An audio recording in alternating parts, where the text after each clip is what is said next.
Assalamualaikum, apa kabar semuanya? Kita ketemu lagi ya dengan Bu Leli, pelajaran IPA. Hari ini kita akan mempelajari tentang organisasi kehidupan. Sebelum kita mulai, mari kita sama-sama membaca basmalah. Bismillahirrahmanirrahim. Untuk pembelajaran hari ini itu berhubungan sama tugas proyek yang minggu kemarin ya. Minggu kemarin Ibu telah memberikan tugas tentang organ-organ pada tumbuhan dan hewan. Semoga kalian paham dari proyek pengamatan yang telah kalian pelajari. Baik, berikutnya nanti kita akan mempelajari lebih dalam tentang organisasi kehidupan. Sistem organisasi kehidupan pada makhluk hidup. Tujuannya adalah untuk mendeskripsikan sistem makhluk hidup pada makhluk hidup itu, serta memahami keragaman pada sistem organisasi kehidupan mulai dari tingkat sel sampai organisme. Itu adalah tujuan pembelajaran hari ini. Nah, di sini kalian perhatikan gambar ini. Ini merupakan salah satu contoh gambar dari sel, di mana satu sel ini terdiri dari berbagai macam organ-organ sel yang disebut organel. Ya, nah yang warna ungu ini yang bentuknya seperti spiral, itu disebut mitokondria. Jadi setiap sel itu memiliki bagian-bagian. Nah, yang di tengah itu namanya nukleus atau inti sel. Nah, setiap makhluk hidup itu memiliki bagian-bagian sel, jaringan, organ maupun sistem organ ya. Jadi bagian-bagian tadi itu kalau berkumpul baru akan membentuk suatu organisme. Nah, gambar berikutnya ini adalah contoh jaringan. Nah, di sini gambar jaringan ini adalah jaringan kulit ya. Kalian perhatikan di situ ternyata kulit yang kita miliki itu sangat tebal ya, sebenarnya berlapis-lapis. Nah, yang hitam menjuntai itu adalah rambutnya atau bulu kita. Bulu kita situ. Nah, jaringan kulit ini terdiri dari sel-sel di dalamnya ya. Jadi berhubungan sama sel saraf juga. Jadi kalau kamu dicubit kulit kamu akan merasa sakit. Berarti di situ dalam kulit kita itu juga ada sel saraf di situ ya. Kemudian jaringan. Apa sih jaringan? Jaringan adalah kumpulan dari beberapa atau banyaknya sel yang mempunyai tugas tertentu ya. Jaringan dan sel sudah pasti berhubungan erat ya. Nah, ini adalah contoh gambar-gambar dari sel saraf ya di sini. Kemudian organ jantung dan organ otak.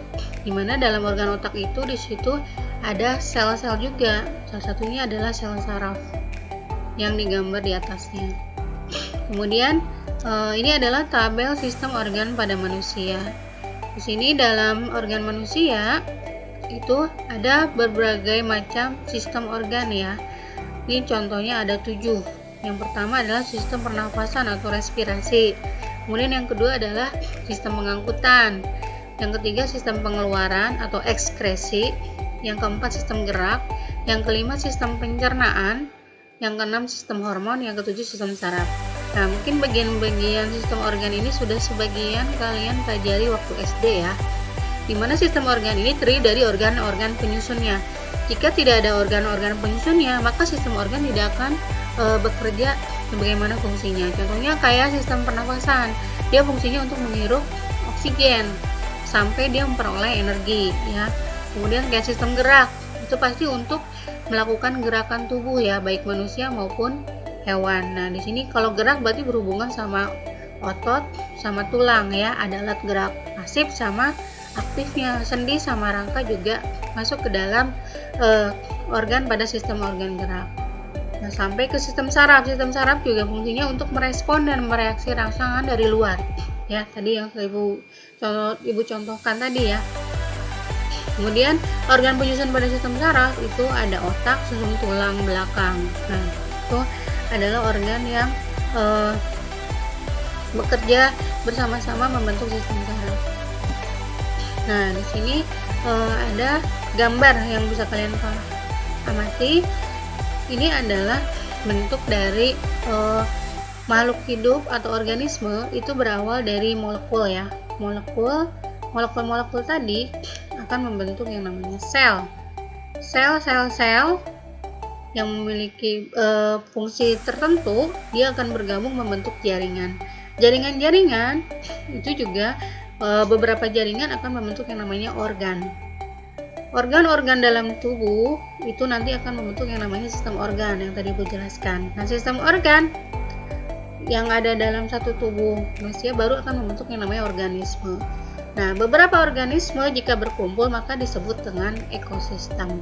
Ya, ini adalah struktur organisasi kehidupan dari mulai atom, molekul hingga ekosistem.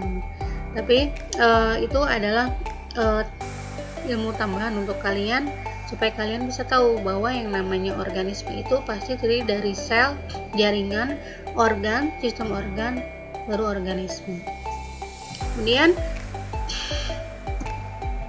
di sini Ibu kasih tugas untuk kalian, nanti kalian kerjakan di laporan kerja kalian ya. Sini evaluasinya adalah yang sebelah kiri ini adalah gambar penampang dari sel hewan, yang sebelah kanan itu gambar penampang dari sel tumbuhan. Dari warnanya kalian bisa lihat ya, kalau yang tumbuhan dia berwarna hijau. Kenapa bisa berwarna hijau? Karena dia mengandung klorofil atau kloroplas, dia hijau daun ya. Nah, di sini kalian coba amatin dari kedua gambar ini, kira-kira apa yang ada dan tidak ada dari sel hewan dan sel tumbuhan. Jadi dilihat perbedaannya dari sel hewan dengan sel tumbuhan itu apa. Yang pertama mungkin kayak kloroplas tadi di tumbuhan ada, di hewan tidak ada. Itu salah satu contohnya. Kemudian bisa dari ukurannya, misalkan oh kalau di ini nukleusnya besar, kalau di sel hewan kecil misalkan. Nah, kalian cari dan amati, nanti dibuat laporannya di lembar kerja. Itu untuk evaluasi hari ini ya. Baik, itu saja yang Ibu sampaikan hari ini. Semoga kita ketemu lagi minggu depan. Semoga kalian paham. Jangan lupa tetap semangat ya, tetap sehat, semangat dalam belajar. Oke, sampai di sini dulu. Wabillahi taufiq wal hidayah. Assalamualaikum warahmatullahi wabarakatuh.